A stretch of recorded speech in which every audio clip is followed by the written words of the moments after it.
Bienvenue dans mon concept, la politique divine.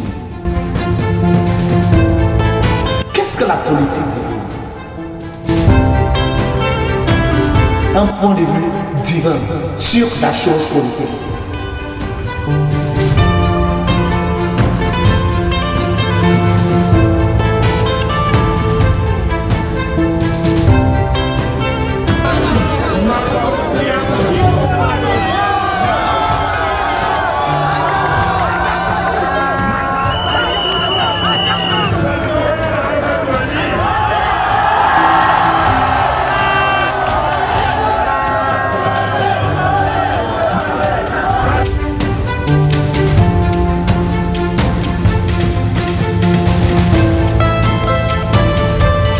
Bonjour chers tous, bonjour peuple de Dieu. Me voici une fois de plus dans notre série Politique divine. Ici, je veux que nous analysons la démission de Issa Chiroma Bakari, ce ministre qui a servi cette nation, ce ministre qui a servi le président Paul Biya de manière fidèle, de manière ostentatoire, de manière engagée. Avant de continuer, j'aimerais que nous suivions cette vidéo. J'aimerais que nous apprécions cette vidéo. Et là, je vais vous donner mon commentaire.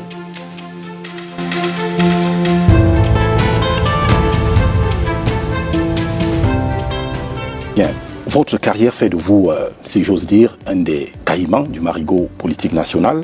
Vous qui avez été conseiller municipal UNDP de la ville de Garoua en 1992, député à l'Assemblée nationale la même année, ministre des Transports, je l'ai dit, de 1992 à 1996, président fondateur du Front pour le Salut national du Cameroun depuis 2007, ministre de la Communication de 2009 à 2019 et ministre de l'Emploi et de la Formation professionnelle depuis le 4 janvier 2019.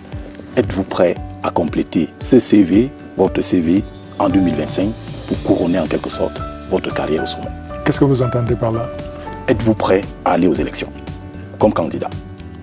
Vous me surprenez. Vous me surprenez. Je vous ai dit que j'accompagne le président Biya jusqu'à la fin de sa carrière. Vous voulez dire donc qu'en 2025, le président va arrêter? Il y a une élection. Mon engagement, c'est d'accompagner l'homme, le chef de l'État. Tout au long de sa carrière, nous avons dit que nous souhaitons longue et heureuse jusqu'à la fin.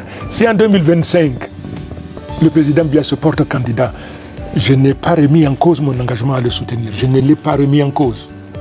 Mais s'il n'est pas candidat, vous foncez. Non, mais ça, c'est votre problème. Le mien, je le garde avec mes militants. C'est pour l'information de nos publics. En tout cas, ma dernière question, vous y avez apporté déjà une réponse en quelque sorte, parce qu'on observe des batailles de positionnement. Et là-dessus, il y a au moins deux camps. Ceux qui disent, après Paul Biya, nous partons tous avec lui et nous passons la main à une nouvelle génération. Et il y a un deuxième groupe qui dit, après Paul Biya, c'est moi, notamment donc les opposants. Et on se serait attendu qu'en tant qu'opposant, vous soyez de la deuxième catégorie. Pourquoi voulez-vous choisir à ma place? Pourquoi voulez-vous choisir à ma place? C'est la logique. J'avais 14 ans, cher monsieur, quand j'ai commencé à flirter avec la politique. 14 ans. Et tout mon séjour en tant qu'étudiant, je n'ai fait que des études scientifiques pour lesquelles j'y ai été envoyé et de la politique.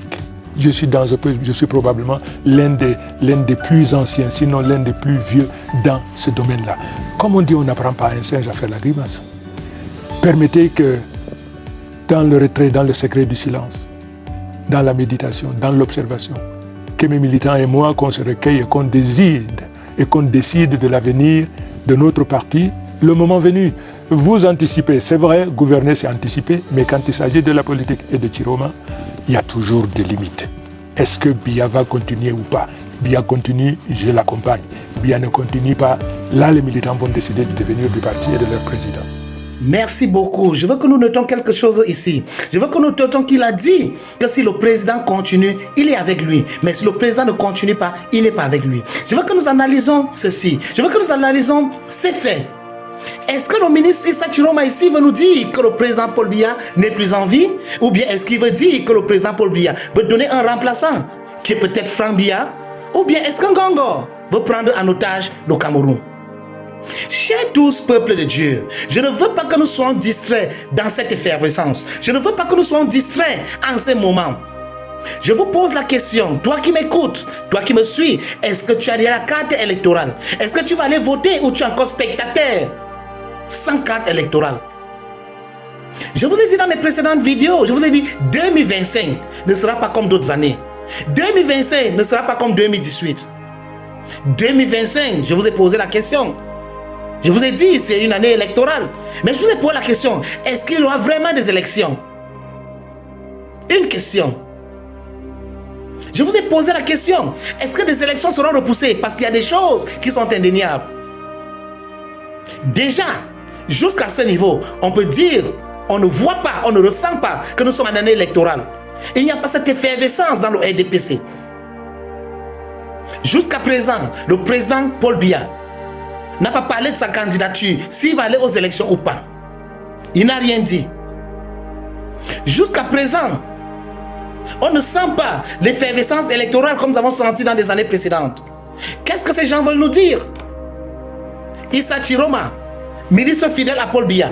Nous savons tous que Issa Chiroma, après Konchou, à mon époque, puisque j'ai connu le professeur Konchou Komeni, le ministre Konchou Komeni, à la communication, lorsqu'il a dit 0 mort, et lorsqu'on lui a demandé l'enveloppe, le coup de cœur qui a été contribué aux Lions indomptables, il a dit que c'est entre les États-Unis et le Cameroun. C'est calé dans l'avion.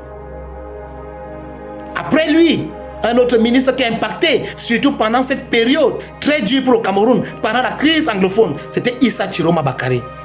Lorsqu'il décide de désavouer le président, je veux poser une question. Est-ce qu'il y a quelque chose qu'on nous cache? Est-ce qu'il y a une information qu'on nous cache? Est-ce qu'il y a quelque chose? Est-ce que ce silence? Ou bien est-ce que c'est multiples démissions? Ou bien est-ce que cette déclaration de la candidature d'aller aux élections en 2025, est-ce que ça cache quelque chose?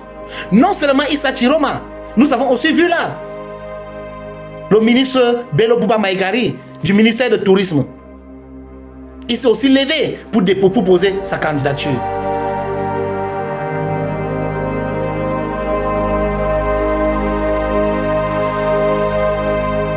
Chers tous, peuple de Dieu, nous allons faire une analyse de tous ces hommes, de tous les projets politiques, de leur passé.